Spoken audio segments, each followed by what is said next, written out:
Hello everyone, welcome to my YouTube channel for overcoming stammering to fluency by Devjit. मैं एक बहुत important चीज़ आप लोगों के साथ शेयर करना चाहता हूँ आज कि मैं अपना एक नया फॉर्मेट के साथ मैं आने की कोशिश कर रहा हूँ, क्योंकि बहुत लोगों को बैच ट्रेनिंग के लिए समय नहीं मिलता है और बहुत लोगों को पास पैसे का भी प्रॉब्लम होता है। तो उनके लिए मैं रिकॉर्डिंग हिंदी इंग्लिश और बंगाली में मैं लेकर आ रहा हूँ बहुत जल्द। ये अभी बंगाली के लिए ये अवेलेबल है, लेकिन हिंदी और इंग्लिश के लिए ये अवेलेबल नहीं है। तो मैं हिंदी और इंग्लिश के लिए अवेलेबल जल्दी करवाना चाहता हूँ या करना चाहता हूँ, या फिर अभी सिर्फ बंगाली के लिए अवेलेबल है, जिसमें आप लोगों को 6 मंथ का एक्सेस रहेगा, जो फुल बैच ट्रेनिंग है उसके लाइव सेशन रिकॉर्डिंग का। तो आप लोगों में से जो लोग इसको एनरोल करना चाहते हो, या फिर जो लोगों के पास टाइम का शॉर्टेज होता है, या फिर उनको एक फिक्स टाइम डेडिकेट करने में प्रॉब्लम होता है, उनके लिए मैं ये पूरा बैच ट्रेनिंग या फिर पर्सनल ट्रेनिंग का, क्योंकि बैच ट्रेनिंग और पर्सनल ट्रेनिंग का फॉर्मेट सेम ही है, तो मैं इसको रिकॉर्डेड फॉर्म में लेकर आ रहा हूँ बहुत जल्दी, ताकि आप लोग, जैसे बहुत अन अकेडमी में होता है, अड्डा में होता है, अड्डा 247 में होता है, ये सब में क्या होता है, आप रिकॉर्डेड और लाइव सेशन का भी रिकॉर्डेड वर्जन देख सकते हो जब आप चाहो। तो वही फार्मूला के साथ मैं ऑलरेडी बंगाली में लॉन्च कर चुका हूँ, हिंदी और इंग्लिश में बहुत जल्दी मैं लॉन्च करने वाला हूँ, जिसमें आप सब लोग अपना टाइम के अनुसार आप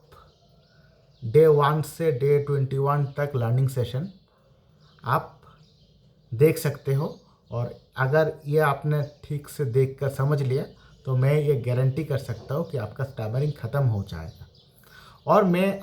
एक बहुत इम्पॉर्टेंट टॉपिक को लेकर आज सबके बीच में आया हूँ, कि बहुत लोग बोल रहे हैं कि अपना वॉइस को थोड़ा चेंज करो तो अपना स्टैमरिंग ठीक हो जाएगा, या फिर गाना गाने से स्टैमरिंग ठीक होता है, या फिर गाना गाने का जो रिदम होता है उसकी तरह बात करो तो आपका स्टैमरिंग ठीक हो जाता है, जो कि सरासर गलत है। आप हमसे कह सकते हैं कि गाना गाते वक्त क्यों हम स्टैमरिंग नहीं करते, क्योंकि गाना गाते वक्त प्री डिसाइडेड एक ब्रीथिंग पैटर्न होता है, उस ब्रीथिंग पैटर्न के अनुसार सुर आता है और उस सुर से हम गाते हैं, इस कारण से हमें स्टैमरिंग नहीं होता है। तो क्योंकि वो उस सुर में हम लोग बोलते हैं, और सुर मतलब क्या, एक पार्टिकुलर ब्रीदिंग पैटर्न जो कि पहले से सेट है, वो ब्रीदिंग पैटर्न में हम लोग गाते हैं, इसके लिए हमें स्टैमरिंग नहीं होता है। तो लेकिन हम जब बात करते हैं तब हमारा ब्रीदिंग पैटर्न अनइवन होता है, जिस कारण से हमें स्टैमरिंग होता है। तो आप बात का और गाने का ब्रीदिंग पैटर्न आप मिला नहीं सकते हो, क्योंकि आप जब बात करते हो, कभी आप बहुत एक्साइटमेंट में बात करते हो, कभी आप गुस्से में बात करते हो, कभी आप खुशी से बात करते हो, कभी आप डिफरेंट मूड्स में बात करते हो। आपका मूड हर समय एक जैसा नहीं होता, जिस कारण से आप उसी गाने के पैटर्न से आप कभी बात नहीं कर पाएंगे, क्योंकि वो आपका जो नॉर्मल एक्सप्रेस करने का तरीका है उसमें आपको ये रुकावट बनेगा, जिस कारण से आप बात करने के लिए वो सिंगिंग वाले ब्रीदिंग पैटर्न को फॉलो नहीं कर सकते, जिस कारण से आपका जो एक बोलते हैं ना गाते गाते मतलब गाने के जैसा बात करो, ये प्रैक्टिकली इन रियल लाइफ इसके लिए हमें ये प्रॉब्लम होता है या फिर ये संभव नहीं है। ये ऑलमोस्ट इम्पॉसिबल है कि गाने के पैटर्न में आप गाते गाते बात करो, तो ये थोड़ा सुपर नेचुरल लगता है या फिर आर्टिफिशियल लगेगा। तो आपको नॉर्मल स्पीकर जैसे नॉर्मल लोग बात करते हैं वैसे आपको बात करना है। और अगर आप नॉर्मल लोगों की तरह नॉर्मल तरीके से बात कर पाए तभी आप समझेंगे कि विदाउट स्टैमरिंग, तभी आप समझेंगे कि आपका स्टैमरिंग ठीक हुआ है। तो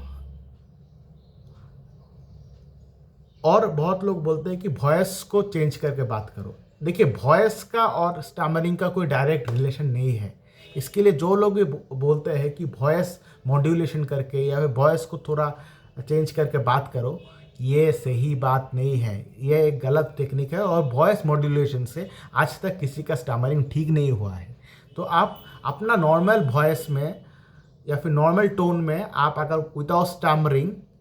आप नॉर्मल लोगों के जैसा बात करते हैं या फिर कर पाते हैं, तभी आप समझेंगे कि आपका स्टैमरिंग ठीक हुआ है। आप जो नॉर्मल लोग बात करते हैं वो क्या वॉइस को चेंज कर करके बात करते हैं क्या? नहीं ना, वो लोग अपना नॉर्मल वॉइस में बात करते हैं और नॉर्मल वॉइस में फ्लुएंटली बात करते हैं। बिल्कुल उनके जैसा ही हमें बनना है या फिर नॉर्मल लोग जैसे विदाउट वॉइस मॉड्यूलेशन या फिर वॉइस चेंज किए बिना जैसे नॉर्मल तरीके से बात करते हैं और फ्लुएंटली बात करते हैं, अगर हम टेक्निक के सहारे बिल्कुल उनके जैसा नॉर्मली बात कर पाए without stammering, without modulating or changing our voice or voice pattern, then only we can consider ourselves that we have overcome our stammering. So जो लोग बोलते हैं कि गाना गाते गाते बात नहीं करो, तो गाना गाते गाते या फिर गाने के सुर में आप बात नहीं कर सकते, ये सुपर नेचुरल लगेगा या फिर आर्टिफिशियल लगेगा। और वॉइस मॉड्यूलेशन से वॉइस का और वॉइस मॉड्यूल स्टैमरिंग का कोई डायरेक्ट रिलेशन नहीं है, जिस कारण से मैं ये आप लोगों से बात कहना चाहता हूँ कि वॉइस मॉड्यूलेशन का और स्टैमरिंग का कोई डायरेक्ट रिलेशन नहीं है। तो वॉइस का जो लोग बोलते हैं कि वॉइस चेंज करके बात करो या फिर वॉइस को थोड़ा मॉडिफाई करके बात करो, ये सही बात नहीं है, क्योंकि वॉइस का और स्टैमरिंग का कोई डायरेक्ट रिलेशन नहीं है। और आप लोग अगर अपनी नॉर्मल वॉइस में सही से without stammering using the techniques आप बात कर पा रहे हो और आपका अनकंफर्ट जोन को टेक्निक के सहारे कंफर्ट जोन में कन्वर्ट कर पा रहे हो, तभी आप समझ पाएंगे कि आपका स्टैमरिंग ठीक हुआ है या फिर आपका स्टैमरिंग ठीक हो रहा है। तो आप ऐसे थोड़ा जो मिस इन्फॉर्मेशन है उससे बचिए, और मैं यहाँ पर ऑथेंटिक इन्फॉर्मेशन या ऑथेंटिक टेक्निक्स लेकर आता हूँ जो कि प्रैक्टिकली इम्प्लीमेंटेबल है और जिससे सच में स्टैमरिंग ओवरकम होता है, और कुछ मिथ भी ब्रास्ट करता हूँ। तो ये जो वॉइस मॉड्यूलेशन या फिर सिंगिंग के जैसे बात करना, ये सब मिथ है और इसका स्टैमरिंग के साथ कोई डायरेक्ट रिलेशन नहीं है। तो इसको आप प्रैक्टिस मत कीजिए, क्योंकि इससे आपका स्टैमरिंग ओवरकम नहीं होता है। तो ये वीडियो यहाँ तक ही है। आप लोगों में से कोई लोग अगर मुझसे ट्रेनिंग लेना चाहते हो या फिर आप बंगाली में, क्योंकि मैंने लॉन्च किया है, रिकॉर्डेड सेशन खरीदना चाहते हो, तो आप नीचे दिए गए गूगल फॉर्म को भर दीजिए, मेरी ओर से आपके साथ कांटेक्ट कर लिया जाएगा। Thank you so very much.